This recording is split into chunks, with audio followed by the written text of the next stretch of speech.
So, how to land a client with high ticket sales. Land a client, land a role, same thing. And truthfully, there is two main pillars when landing a role with high ticket sales. And people neglect massively these two pillars. So, first things first, we have outreach, which is obviously what everyone would think. Outreach is obviously a main way of landing a role. And for those that don't know what outreach is, it's sending out messages.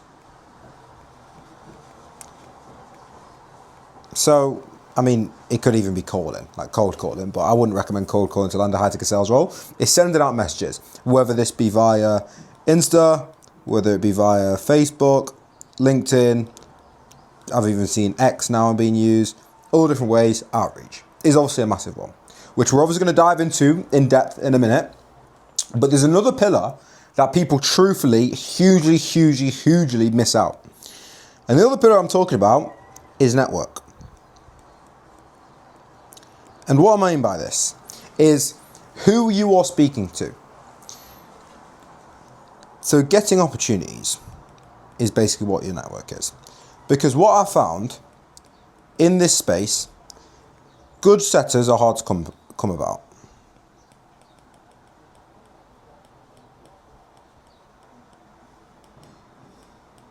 Because, number one, business owners say good setters always churn. That's the biggest thing. Good setters always churn. So if you're an appointment setter and you believe you're good, then there's a realization you've got to come to. You either are good and you're working on a good role, or you're not good. And that's just a matter of the fact, because good setters are very hard to come about. So if you're not on a good role and you're a setter, then you're probably not a good setter, because there's a very small amount of people that are actually good at setting. Because that's the first thing. You can't expect to land a role if you're not good at what you do. So you need to be good, or at least have a skill. Need to be good. If you want a good offer, this is. There are good roles where you can just use the role simply to build skills. You can find roles that you can just use to build skills, not make a crazy amount of money, maybe only make $1 or $2 a month. But if you're a good appointment setter, you should never ever struggle finding a role. And this goes back to your network and getting opportunities. Because what I found is, say there's a really good setter. Say this is a guy. I'm going to use Lewis for an example. This is someone called Lewis. He's on a setting role. Chances are, it's probably a good role. Let's say he's making 5k per month in this setting role as a good appointment setter.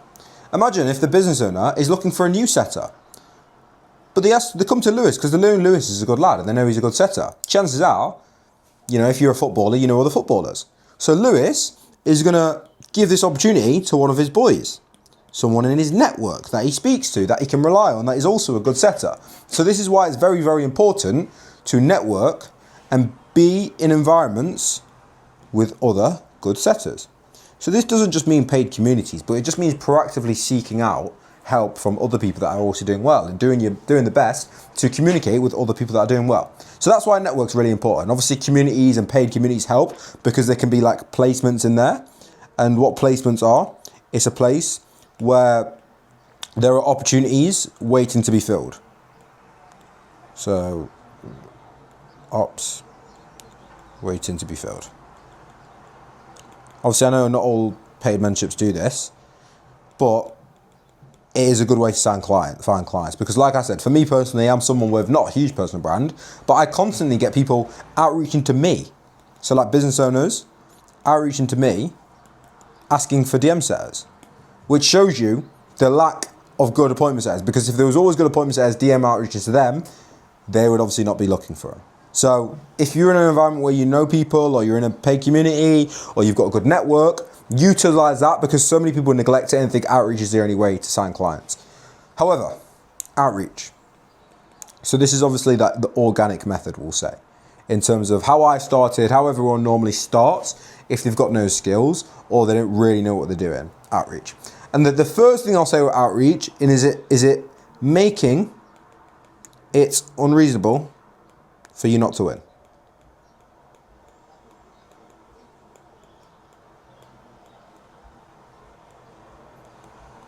So what I mean by that, some people when they're doing outreach, they just do the bare minimum. They send their basic, hey bro, page looks great, you know, whatever. Boring ass shit message, and they might be sending 20 messages a day. Which you got to think, even if I open my DMs as someone with like 3k followers, I get messages on a daily with this same bullshit. So if you're doing that, that's not making it unreasonable for you not to win. That's making it very reasonable for you not to win, because you're doing what everyone else is doing. It's got to be a pattern interrupt. Think about TikTok or something like that, right? When you scroll, oh, spell interrupts wrong. Interrupt. Think about when you're like scrolling on TikTok or whatever, and you're scrolling. The reason why you watch that video is because it's grabbed your attention. It's a pattern interrupt. So what I say to people is, you've got to build curiosity. So build curiosity with the outreach. Think about it like dating, right? Let's say you're on dating apps and girls are constantly getting messages, you're fit, you're sexy, you're this, you're that, whatever. You've got to say something that almost obliges them to reply. So like, you want them to think that they've never seen this message before. They've never seen anything like this before. Of course they're going to reply. Rather than seeing the basic shit, hey bro, love your page, or I'm a commission-based appointment. It's the same shit. You've got to think, pattern interrupt. Think about the psychology behind sending the message before you send the message. But truthfully, that can only go so far. The biggest thing I'd like to say is data tracking. So with me in sales, I track every bit of data possible. KPI, shop rate, response rate, VSL to booking rate, Calendly sent to booking rate, you know, like pitch to conversation rate, like all these different things. I track everything. So the simplest thing to track is your outreach. So split test. So what I say to this is, every 100 messages, change the message. So what I mean by this, let's say you've got a message to start with. I'm going to use this basic one just for an example. Hey bro, you looking for,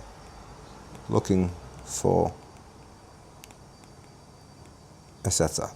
By the way, this is an absolutely horrible message. So don't use this message. But let's say you send 100 of that.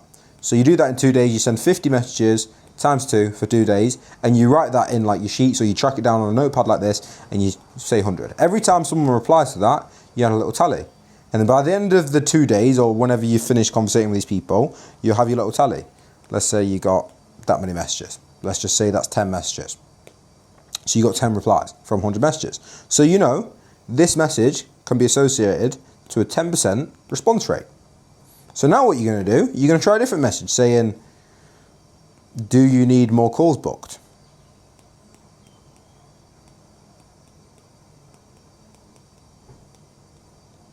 Again, truthfully, pretty tragic message. But you're going to do the same thing. Over 2 days, you're going to send 50 messages, times 2, 100, and then you're going to track it. And this one, you're going to find out there's 12 responses. So you know, okay, there's a 12% response rate associated to this message. So now you know this message is better than this message. So now what you're going to do, you can either continue using this message, or you can draft a message that's similar to this, but changing a couple of little things.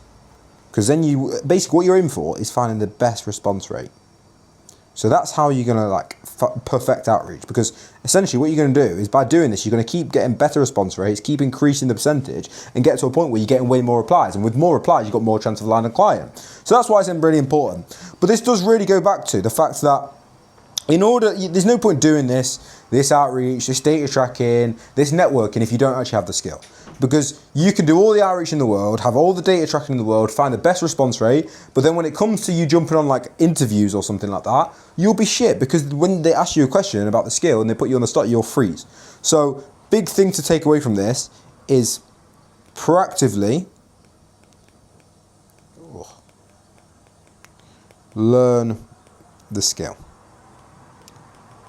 Because without the skill, everything that I've said before this is completely irrelevant. And obviously there's multiple ways of learning the skill: watching YouTube videos, practicing with AI, networking with other people, getting mentorship, whatever. But make sure you're actually progressing, you're getting better at said skill, because again, it's so super irrelevant if you don't have these things. Truthfully, You're going to find better roles from networking, but you're going to find more roles from outreach. They both work. You can land sick roles from both. I've had guys that have signed a client with a 1 million follower account in the first week from just doing outreach, making 10K per month. I've had guys that have done the same thing with networking. So it's like, it really, really depends. Use your resources, utilize the different things you've got accessible to you. But really and truly, landing an appointment center role in 2026 is very fucking easy. Because like I told you, I have people outreaching to me. I literally have business owners all the time outreaching to me, asking me for appointment setters, or do you have a killer setter? Because it's such a thing in the market where they churn, maybe they're all Indian or from third world countries, or they're just, people use VAs. So if you're actually in a good appointment setter, you can offer a lot of value to a business, therefore making a lot of money. Right? So hope this helps. Hope this enables you to land your first high ticket sales client. And if